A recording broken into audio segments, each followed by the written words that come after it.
इसमें इवैल्यूएशन का बहुत कठिन प्रक्रिया है, बट उसका भी हम लोग रास्ता निकालेंगे। लेकिन हम लोग शुरू करेंगे पहले मैथ्स और साइंस से, जो इमीडिएटली हम लोग उसको ऑनलाइन एग्ज़ाम लेंगे और उसके बाद रिजल्ट आ जाएगा। और भाषा है और जो वाद विवाद है इसके लिए अलग से कार्यक्रम, बट मैं ज़रूर इस सुझाव से सहमत रखता हूँ और हम लोग कोशिश करेंगे कि जल्दी ही जल्द ये ऑनलाइन जो ओलंपियाड की प्रक्रिया है ये क्लास 4, 5, 6, 7, 8, 9, 10 सबके लिए हम लोग आयोजित करेंगे।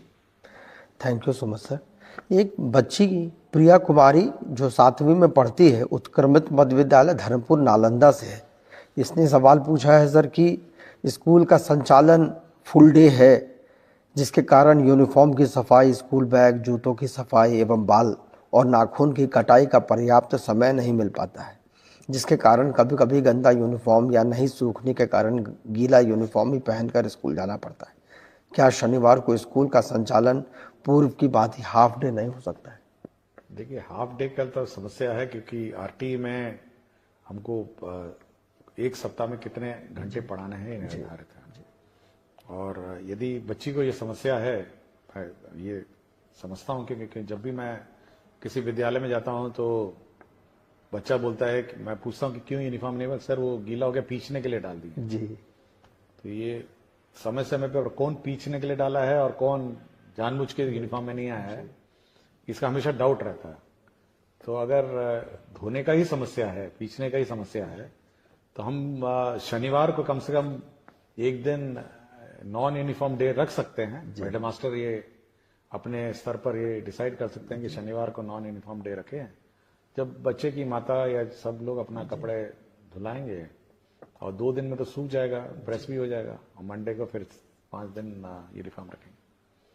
एक दिन की छूट हम लोग हेडमास्टर पे छोड़ देते हैं। अच्छा जी, ठीक है ना, ताकि हेडमास्टर में डिसाइड करेंगे, क्योंकि हर चीज का हम लोग यहाँ पे अब गाइडलाइंस निर्धारण नहीं सकते हैं, तो ये इंडिपेंडेंस उसको दे देंगे, तो लिख देंगे कि भाई, लेकिन ये जरूर है कि अगर एक दिन की छूट दी है तो 5 दिन फिर यूनिफॉर्म होना चाहिए जी। तो ऐसा ना हो कि फिर ट्यूसडे कह देगा पीछने के लिए भेज दिए हैं और वेडनेसडे भी कर देगा। तो ये थोड़ा, या तो आप डिसिप्लिन 7-6 दिन रखिए या फिर आप एक दिन नॉन यूनिफॉर्म दे दें। बाकी प्राइवेट स्कूल में भी ऐसे ही है जी, एक दिन वो टी शर्ट पहन के आते हैं और अन्य ड्रेस पहन के आते हैं, तो हम लोग भी कर सकते हैं जी। एक सुरभि सिंह है, इनका सवाल है, क्या केंद्रीय विद्यालय और निजी विद्यालयों की तरह बिहार के सरकारी विद्यालयों में भी दिसंबर जनवरी महीने में बच्चों और शिक्षकों को ठंड की छुट्टी दी जाएगी? देखिए, इस बार हम लोग समर वेकेशन का टाइम निर्धारित कर देंगे और बिल्कुल स्पष्ट डेट से, मतलब इस तारीख से इस तारीख तक हम लोग दिसंबर में निर्धारित कर देंगे, ताकि सभी जो भी टीचर हैं अपना समर वेकेशन प्लान कर सकें पूर्व से। उस दिन उस पीरियड में कोई क्लासेस नहीं चलेंगी जैसे पूर्व में चलती थी, और पूरी छुट्टी रहेगी उस समर वेकेशन में। टीचर अपना जाएं, घूमें, यहाँ जाना जाएं। बहुत सारे टीचर्स अन्य राज्यों से भी आए हुए हैं, तो अपने घर जाएंगे। और समर वेकेशन के पूर्व केवल इतना ही हम लोग टीचरों से अनुरोध करेंगे कि समर वेकेशन में आप बच्चों को होमवर्क देंगे, समर होमवर्क देंगे और प्रोजेक्ट वर्क देंगे। जैसे प्राइवेट स्कूल में होता है ना कि आप एल्बम बना के लाइए, अपने गांव में कौन कौन पत्ते हैं, कौन कौन फूल हैं, या कौन कौन जानवर के चित्र हैं, तो एक कुछ होमवर्क जो है वो आप समर वेकेशन में देंगे, लेकिन क्लासेस नहीं होंगी जी। तो ये बिल्कुल हम लोग इस बार दिसंबर में ही पूरे साल का कैलेंडर निकालें। जहां तक इस विंटर के हॉलीडेज की बात है, तो बिहार में जो मौसम का जो रुख रहता है, एक समय होता है जब वैसे ही ऑटोमेटिकली डिजास्टर मैनेजमेंट में छुट्टियां डिक्लेयर हो जाती हैं जी। और ये शक्तियां हम लोगों ने डीएम को दी हुई है कि डीएम अपने आप छुट्टी जब अधिक ठंड हो जाती है डिक्लेयर कर दीजिए, तो विंटर वेकेशन वैसी हो जाती है जी। तो समर हम लोग फिक्स कर देंगे और वो भी हम लोग इस बार टाइमिंग देख लेंगे कि कब अधिक गर्मी है, कब है, क्या है, और उसी अनुसार लास्ट ईयर का जो टेम्परेचर ट्रेंड रहा है उसी के अनुसार उसको मैच करके हम लोग समर वेकेशन देंगे। और विंटर तो ऑब्वियसली पता ही है कि कब ठंड होती है जी, और डीएम लोग ऑथराइज है। Thank you sir. एक बीपीएससी की टीआरई 1 की शिक्षिका है ऋतु राज, प्राथमिक विद्यालय 5 गाछी टेढ़ागाछ किशनगंज से। इनका सवाल है कि शिक्षा को रुचिपूर्ण और बहुआयामी बनाने के लिए स्कूलों में स्मार्ट कार्ड, स्मार्ट बोर्ड या प्रोजेक्टर उपलब्ध करवाने के बारे में भविष्य का क्या प्रावधान हो सकता है। एनिमेटेड पाठों का समावेश छात्रों का ध्यान आकर्षित करती है, जिससे गतिशील शिक्षण वातावरण बनता है और सीखना दिलचस्प और बहुआयामी होता है। देखिए, हम लोगों ने बिल्कुल किसी टीचर को रोका नहीं है। आप 42 इंच का टीवी खरीद लीजिए और अपना क्लास चलाइए जी। और जो सरकार जो शिक्षा का कोष उनका है, जो राशि है विकास मत है, आप खरीद लीजिए, मना नहीं किया। बाजार में अपना लोकल में जाइए, टीवी खरीद लीजिए, यूएसबी पेन ड्राइव लगाइए, काम क्लास चला लीजिए। तो ये हम लोगों ने किसी को नहीं रोका। तो जिसको जहां जगह मिले, टीवी लगाना हो, प्रोजेक्टर खरीदना, अपना खरीद लेना। तो 50,000 से नीचे आता है टीवी जी। बड़ा बड़ा टीवी आता है, गांव में मिलता ही है, सब घरों में टीवी है। तो ये हेडमास्टर पर निर्भर है और स्कूल का मैनेजमेंट पर निर्भर है कि वो कैसे संचालन करे। हम लोगों ने किसी प्रकार का कोई रोक नहीं लगाया है। और जहां तक राज्य स्तर की बात है, हाँ, हम लोग कोशिश कर रहे हैं कि सब जगह स्मार्ट क्लासेस लगे, स्मार्ट बोर्ड लगे, बट मल्टीमीडिया टीचिंग जो टीवी के माध्यम से होती है वो तो खुद ही कर सकते हैं। जी। एक प्रेम प्रकाश मिश्रा जी हैं, अध्यापक टीआरई 1 के हैं, उर्दू प्राथमिक विद्यालय मदनपुर औरंगाबाद में है। इनका सर सवाल है कि उर्दू विद्यालय में सामान्य शिक्षक के पदस्थापन के कारण बच्चों को पढ़ाने में बहुत परेशानियां आती हैं, क्योंकि सारी पुस्तकें उर्दू में हैं, हिंदी और अंग्रेजी छोड़ के, और उर्दू न आने के कारण गूगल ट्रांसलेट का उपयोग करना पड़ता है, जिसमें कई बार बहुत परेशानियों का सामना करना पड़ता है। क्या विभाग इस पर कुछ विचार करना चाहेगी कि उर्दू विद्यालय में पदस्थापित सामान्य शिक्षक का ट्रांसफर या प्रतिनियुक्त किसी अन्य हिंदी विद्यालय में हो सके? देखिए, उर्दू विद्यालय में जैसे कि खुद ही कह रहे हैं कि सब सब्जेक्ट्स उर्दू नहीं है, कुछ हिंदी और इंग्लिश है और कंप्यूटर भी है जी। तो जो सब्जेक्ट्स इनके उर्दू से संबंधित नहीं है वो तो पढ़ा ही सकते हैं जी। लेकिन एक बार रिव्यू कर लेंगे कि कितने उर्दू टीचर हैं, कितने ये हैं, हिंदी टीचर उर्दू स्कूल्स में हैं, बट जो नॉन उर्दू नोइंग टीचर हैं, कम से कम जो गैर उर्दू सब्जेक्ट्स हैं जी, कंप्यूटर है, उस मतलब कुछ साइंस है, ये सब पढ़ा ही सकते हैं जी। बट ये हम लोग मिसमैच जो हो गया है ये एक बार चेक कर लेंगे जी। Thank you sir. क्या ये विनय स्कूल शिक्षक है सीवान से, क्या अब कक्षा 8वीं और 10वीं के बच्चों को मुख्यमंत्री बिहार दर्शन योजना के द्वारा भ्रमण नहीं कराया जाएगा? क्या बच्चों को अपने से ही कहीं भ्रमण के लिए ले जाया जा सकता है? यदि हाँ, तो इसके लिए क्या करना होगा? देखिए, ये कंपलसरी है। हर साल हम लोगों ने जो योजना मुख्यमंत्री परिभ्रमण योजना है ये सभी के लिए लागू है और सभी को ही करना है जी। तो जो स्कूल छूट गए हैं, जिनका नहीं हुआ है, उनका हम लोग करा देंगे जी। अच्छा। और परिभ्रमण में हम लोगों ने बहुत ही क्लियर कहा है कि आपका पटना म्यूजियम है, बिहार म्यूजियम है जी, और जितने भी हमारे बिहार के दर्शनीय स्थल हैं वहाँ बच्चों को ले जाएंगे और बच्चों का भ्रमण कराएंगे। तो जो स्कूल छूट गए हैं वो हम लोग कंप्लीट करवा देंगे। Thank you sir. ये एक शिल्पी सिन्हा है, उत्क्रमित मध्य विद्यालय रेवा मसौढ़ी पटना से। इनका प्रश्न है कि प्राथमिक से लेकर उच्च माध्यमिक तक सभी बच्चों के लिए विद्यालय का समय एक ही क्यों है? क्या प्राथमिक विद्यालय में बच्चों के समय में थोड़ा बदलाव किया जा सकता है, क्योंकि इन कक्षाओं के पाठ्यक्रम में बहुत अंतर है? अगर यह संभव हो तो इस पर कुछ विचार किया जाए। हमने पहले भी कहा कि मल्टी टाइम स्लॉट सिस्टम हम लोग लागू करने वाले हैं जी, और छोटे बच्चों के लिए अलग टाइमिंग और बड़े बच्चों के लिए अलग टाइमिंग, और ये छूट हम लोग हेडमास्टर को देंगे कि कौन क्लास में छोटे बच्चे पढ़ेंगे, कौन क्लास में बड़े बच्चे पढ़ेंगे। तो ये छूट हम लोग देने वाले हैं जी। थोड़ा सॉफ्टवेयर में इसको अपडेट करने की आवश्यकता है क्योंकि अटेंडेंस सिस्टम इलेक्ट्रॉनिक है जी। तो जैसे ही ये स्लॉट सिस्टम अपडेट हो जाएगा, हम ये लोग हेडमास्टर को ही ऑथराइज कर देंगे कि आप छोटे बच्चों के लिए अलग टाइमिंग रखिए और बड़े बच्चों के लिए अलग टाइमिंग रखिए, क्योंकि छोटे बच्चे खेल कूद, आर्ट, कल्चर, बाकी सब अन्य विद्याओं में अपना करेंगे, और बड़े बच्चों का जो कोर्स वर्क है कुछ ज्यादा रहता है जी, उसका अलग टाइमिंग रहेगा जी। तो मल्टी टाइम स्लॉट सिस्टम हम लोग टाइम लागू करने वाले हैं जी। ये बहुत उपयोगी है सर। ये कुमार नरेंद्र है, प्रधानाध्यापक राजकीय मध्य विद्यालय वंशी पचड़ा तरियानी शिवहर से।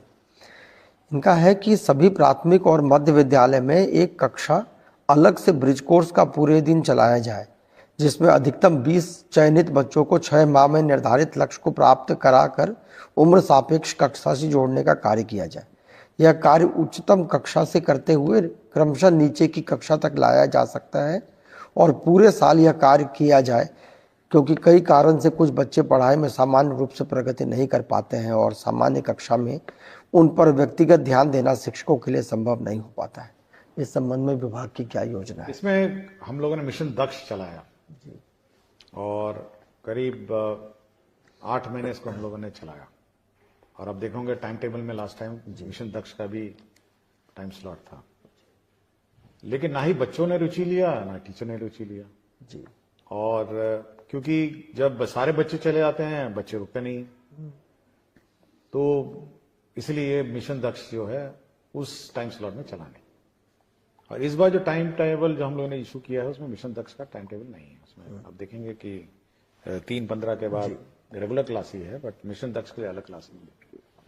हम लोगों ने ये कहा कि जो कमजोर बच्चे हैं वो हर क्लास के प्रथम 2 रो में बैठेंगे, first row and second row. बाकी जो सामान्य स्टैंडर्ड के बच्चे हैं वो पीछे बैठेंगे, ताकि जो टीचर है वो उस पर नजर रखेगी कि सामने वाले 2 रो में बच्चे पढ़ रहे हैं नहीं पढ़ रहे। क्योंकि मैं जब भी इंस्पेक्शन में जाता हूं जी तो देखता हूं सबसे कमजोर बच्चा सबसे पीछे बैठा रहता है, बिल्कुल, और सबसे चालाक बच्चा सबसे आगे बैठा रहता है, और पीछे जो बैठा रहता है वो दूसरी दुनिया में खोया रहता है। उसकी ना किताब रहती है, ना बैग रहता है, ना यूनिफॉर्म रहता है। ऐसा लगता है जैसे जबरदस्ती वो स्कूल में बैठा है जी। तो हम लोग ने कहा इस प्रकार के बच्चों का प्रथम बेंच पे और सेकंड बेंच पे बैठिए। और प्रथम बेंच और सेकंड बेंच में आजकल देखेंगे ना बहुत स्मार्ट और इंटेलिजेंट स्टूडेंट बैठते हैं, बिल्कुल, और बिल्कुल ध्यान देते हैं, बिल्कुल कॉपी वॉपी सब ठीक रहता है, यूनिफॉर्म। ये पीछे बैठे जी। और ये कमजोर बच्चे आगे बैठे, ताकि कमजोर बच्चे अच्छे बच्चों से सीखे पहले तो, और टीचर की नजर रहेगी। तो पहले तो ये है। दूसरा हम लोग ये व्यवस्था भी करने जा रहे हैं, जो हमारे स्कूल्स हैं ये 4-4:30 बजे खाली हो जाते हैं, 5 बजे तक तो स्कूल लॉक हो जाता है। और ये बहुत इंपॉर्टेंट एसेट है, मतलब ये शिक्षक जगत में बहुत इंपॉर्टेंट एसेट है एजुकेशन सिस्टम में। तो हम लोग चाहेंगे जो ग्रामीण क्षेत्र में जो लड़के हैं, जो पढ़े लिखे लड़के हैं, वो कुछ एक्स्ट्रा क्लासेस अगर ऑफ टाइम में ले सकें, और तो हम लोग इन बिल्डिंग्स को और इन क्लासरूम्स को उपलब्ध कराएंगे। और ये जो कमजोर बच्चे हैं, देखे होंगे गाँव में कमजोर बच्चे हैं, वो उसको पढ़ाने का कोशिश करेंगे। 5 बजे रात को, 6 बजे रात को, 7 बजे रात को हम लोग बिजली इन्वर्टर की व्यवस्था करेंगे। लेकिन ऑफ स्कूल आवर्स में अगर ये इस टाइप के जो स्थानीय लड़के हैं, प्राइवेट ट्यूशन बहुत लोग चलाते हैं, बिल्कुल, तो कुछ ऐसी कोई व्यवस्था कोशिश कर रहे हैं हम लोग कि ये जो कमजोर बच्चे हैं उनको अलग से 5, 6, 7 बजे रात को उनको पढ़ाया जाए। जब खेलने वेलने का समय खत्म हो जाए तो कुछ बैठ के 1 घंटा 2 घंटा पढ़ाया जाए। तो हमारी इच्छा है कि बड़ी जल्दी से इसको ब्रिज कोर्स को कंप्लीट करना पड़ेगा, क्योंकि बहुत सारे हम लोग अभी इवैल्यूएशन हम लोगों ने किया है, तो बहुत सारे बच्चे हैं जो इस प्रकार पिछड़ गए हैं अपने अपने क्लास में। तो पिकअप करके उसको कैचअप करना भी हमारे लिए अब चैलेंज है, और वही हम कोशिश कर रहे हैं कि 5 से 7 बजे रात को अंधेरे में अपना क्लास चलेगा। कुछ बच्चे लोकल गांव में बहुत पढ़े लिखे हैं, तो बहुत लोग हैं पढ़ने का, कुछ फीस दे के पढ़ेंगे ट्यूशन, कुछ फ्री में पढ़ेंगे, तो कुछ इसी प्रकार की कोई व्यवस्था हम लोग करेंगे। बहुत हेल्पफुल है सर। ये गिरीश चंद्र जी हैं, विद्यालय अध्यापक हैं, उत्क्रमित मध्य विद्यालय बाभनगंज पोठिया किशनगंज से। इनका है शिक्षा कोष पर डेली क्लास एक्टिविटी के रूप में कंपलसरी पाठ जोड़ा जाए, जिसमें प्रत्येक कक्षा में मासिक सिलेबस के अनुसार शिक्षकों के द्वारा क्या पढ़ाया जाना है का जिक्र हो। साथ ही प्रत्येक दिन पढ़ाए जाने वाले पाठों की जानकारी तस्वीर के साथ शिक्षकों के द्वारा खुद के आईडी से अपलोड करने की व्यवस्था होनी चाहिए। इससे गुणवत्तापूर्ण शिक्षा के प्रयास को और मजबूती मिलेगी। देखिए कितना आप अपलोड करवाइए हर चीज को। देखिए हम हमेशा चाहते हैं कि शिक्षक जो है मोटिवेटेड और अपनी स्वेच्छा से इंडिपेंडेंस। जितना आप कहिएगा कि इधर जा रहे हैं तो वो भी अपलोड करिए, उधर जा रहे हैं अपलोड करिए, ये भी करिए तो अपलोड करिए, तो भाई ये तो आपको लोकल स्थानीय व्यवस्था है और हेडमास्टर और टीचर की कमेटी का व्यवस्था है। अभी हाल ही में मैं आरा गया था जी। आरा में एक स्कूल में मैंने देखा कि वहां पे दीवार पे ही लिखा हुआ है, मतलब पूरा का पूरा टाइम टेबल है कि सप्ताह में मतलब कौन सा क्लास का कब टाइम टेबल होना चाहिए, क्या चैप्टर होना चाहिए, पूरा लिखा हुआ है। और ये भी अंकित है कि वो चैप्टर ऑन टाइम है या पिछड़ गया है। तो ये हेडमास्टर बहुत ही जहां जहां इनोवेटिव है, जहां जहां मेहनत कश है, वहां तो उन्होंने सुनिश्चित कर दिया कि भाई टाइम टेबल किस टाइम टेबल है, चैप्टर 5 होना चाहिए जी, क्या हम चैप्टर 5 पहुंचे हैं या चैप्टर 5 से पहले चल रहे हैं। तो हर क्लास का, हर टीचर का उसने पूरा मैपिंग किया हुआ था। तो ये हेडमास्टर और टीचर लोग अपना करें, और मेरे विचार से अगर स्कूल अपने एक एज अ टीम जी करेंगे तो ये हम लोग रोज, मैं बार बार बोलता हूं, पुलिसिंग हमसे क्यों करवा रहे हैं, क्यों चेक करवाना चाहते हैं रोज।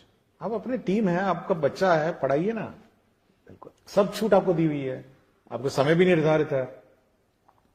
तो आप अपने मोटिवेशन से ये सब काम करिए और कोशिश करिए कि एक मॉनिटरिंग सिस्टम स्कूल में अपने इंटरनली भी बिल्ट हो, बिल्कुल हर चीज ई शिक्षा कोर्स में नहीं हो, क्योंकि आप फिर तंग आ जाएंगे कि ये भी डेटा डाला जाए, वो भी डेटा डाला जाए, मिड डे मील भी डाला जाए, अटेंडेंस भी डाला जाए, सब कुछ डाला जाए। तो बाद में लोग, शिक्षक ये कहने लगेंगे कि भाई हम लोग तो ई शिक्षा कोर्स को जवाब देते देते समय बीत गया, पढ़ाएंगे नहीं। हम तो कह रहे हैं पहले पढ़ाइए ना, पहले पढ़ाइए। हम तो बहुत लिमिटेड डेटा आपसे लेंगे ना, हर चीज का डेटा थोड़ा ना हम लोग ले रहे हैं आपसे, केवल अटेंडेंस लेता हूं, मिड डे मील का भी मैंने बोल दिया है, और बाकी जब सब स्कूल में टैब होगा तो फिर कुछ और डेटा मांगा जाएगा। बिल्कुल, लेकिन हर चीज का हमको मत कहिए कि ई शिक्षा कोर्स में होना चाहिए, स्कूल अपने नियंत्रण और अपने डिसिप्लिन में चले। बिल्कुल सर। एक मोहम्मद वासीम अहमद है, ये उत्क्रमित हाई स्कूल रामनगर इस्माइलपुर भागलपुर से है। I request you to please give instructions to all the DOs and DPOs to release list for 6 residential training by Friday evening or on Saturday by 4 p.m. ये तो फ्राइडे की बात कर रहे हैं, मैं कहता हूँ एक सप्ताह पहले होना चाहिए। बिल्कुल, सब परिवार को अपना प्लानिंग भी करना ना कि कहीं बाहर जाए। और मैंने ये भी कहा है कि अपने जिले में ही ट्रेनिंग हो जी, और बायोमेट्रिक भी हो।